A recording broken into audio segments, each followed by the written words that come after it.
চালকের বিরুদ্ধে কলেজ ছাত্রীকে ইপটিজিং এর অভিযোগ। ঘটনার পর অভিযোগ, স্থানীয় এক দোকানদারকে পাল্টা মারধর করে ওই ছাত্রীর পরিবারের লোকজন। রবিবার ঘটনাটি ঘটেছে বহরমপুরে। স্থানীয় সূত্রে খবর, প্রথম বর্ষের ছাত্রী টোটো করে বাড়ি যাওয়ার সময় সেই টোটো চালক তার মোবাইলে মেয়েটির ভিডিও বানায়। এরপর গোড়াবাজার এলাকায় ওই টোটো চালককে আটকানো হয়। টোটো চালককে মারধর করার সময় স্থানীয় এক দোকানদার তাদের বাধা দেয়। অভিযোগ, কেন টোটো চালককে মারধর করতে বাধা দিলেন ওই দোকানদার, সেই অভিযোগ তুলে ওই দোকানদারের সাথে বচসা বাঁধে ওই ছাত্রীর আত্মীয় পরিজনদের সঙ্গে। অভিযোগ, বচসা চলাকালীন ওই দোকানদারকে মারধর করা হয়। বিষয়টি নিয়ে দুই পক্ষই বহরমপুর থানায় লিখিত অভিযোগ দায়ের করেছে। পুলিশ ঘটনার তদন্ত শুরু করেছে। আমার মা নেই, আমি এখানে মামার কাছে থাকি। কালকে আমি দুপুরবেলায় গোড়াবাজারে পড়তে যাচ্ছিলাম, তো টোটো চালক আমার সাথে অনেক দুর্ব্যবহার করে। আমি সেটা আমার বাড়ির লোককে জানাই। আমার বাড়ির লোক, আমার মামারা আজকে আমাকে নিয়ে গোড়াবাজার বটতলায় তাদের সাথে কথা বলতে যায়, এবং তারা আমার মামাদেরকে খুবই মারে, খুব বাজেভাবে মারামারি করে, আমাকে অকথ্য ভাষায় গালাগালি করে, প্রাণের ধমকি দেয়, বলে তোদেরকে দেখে নিব রাস্তাঘাটে। এবং এইগুলো সবকিছু করাই বহরমপুর পৌরসভার 22 নম্বর ওয়ার্ডের কাউন্সিলর সোনু ঘোষ, দেবাশিস গোয়ালাজি, তিনি দাঁড়িয়ে থেকে এগুলো করান। এবং পরবর্তীকালে জানি না, কালকে আমি পড়তে যাচ্ছিলাম এবং টোটো চালক যে ছিল সে আমার ভিডিও করছিল। সেই ভিডিও যখন আমি বলি যে আপনি ভিডিও কেন করছেন, তিনি বলেন ভিডিও করছি না। আমি ফোন চাইলে ফোন দেয় না আমাকে। একটা সাধারণ টোটো চালক, আমি চিনি না টোটো চালক, আমি চেপেছি তার টোটোতে গোড়াবাজার যাওয়ার জন্য। হ্যাঁ, মানে এক হাতে টোটো চালাচ্ছিল আর এক হাতে আমার ভিডিও করছিল। সেটা আমি সামনে ফ্রন্ট ওই ছোট মিরর গুলো হয় ওতে দেখে নিয়েছিলাম। আমি ফোন চাওয়াই আমাকে ফোন দেয় না।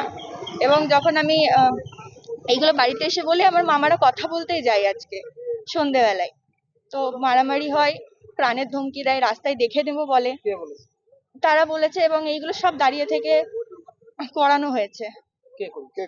22 নম্বর ওয়ার্ডের কাউন্সিলর তৃণমূলে হয়েছে বলতে, আমি দুপুরবেলা তখন বাজে প্রায় 2:30 থেকে 3টে, আমি ওই নন্দন আছে আমাদের গোড়াবাজারে রেস্টুরেন্ট, ওখানে বাথরুম করার জন্য আমি যাই।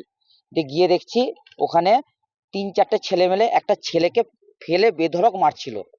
সেখানে আমার মানসিকতায় দেখে আমি দেখছিলাম যে ছেলেটাকে ওইভাবে মারছিল বলে আমি মধ্যে ঢুকে গিয়ে শুধু ছাড়িয়ে দিয়েছি, ভাই ছেড়ে দে, কেন মারছিস।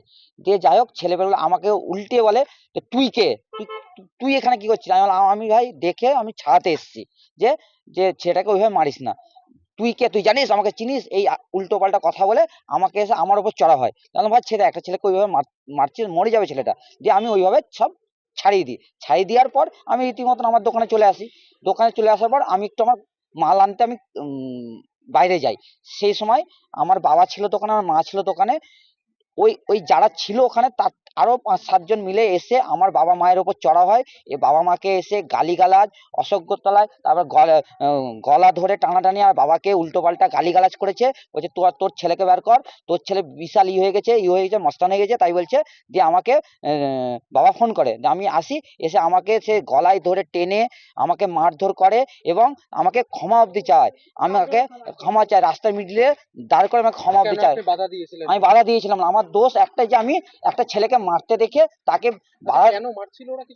মারছিল বলতে, একটা টোটোওয়ালা কি হয়েছিল ওদের মধ্যেই, আমি সেটাও জানি না।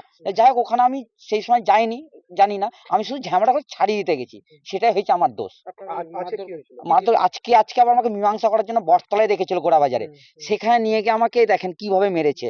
এখনো ওরাই মেরেছে, মীমাংসা করে দেওয়ার জন্য আমাকে ডেকে ওরাই মারধর করে আমাকে হাতে দেখেন কিভাবে মেরেছে, এবং হাত আমার ফুলে আছে এখনো পর্যন্ত। আমি মেডিকেল করে এসেছি থানা থেকে, মেডিকেল কলেজ থেকে এই করে এখনই কেস জমা করলাম।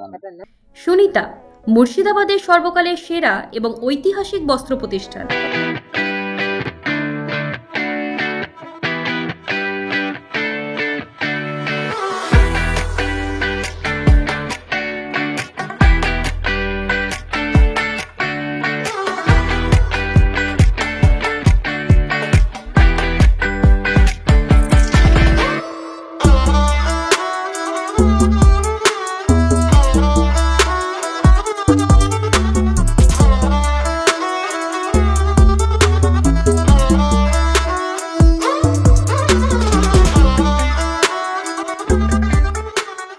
বিয়ের কেনাকাটা থেকে শীতের পোশাক, নামি ব্র্যান্ড, সেরা দাম, একটাই নাম সুনিতা।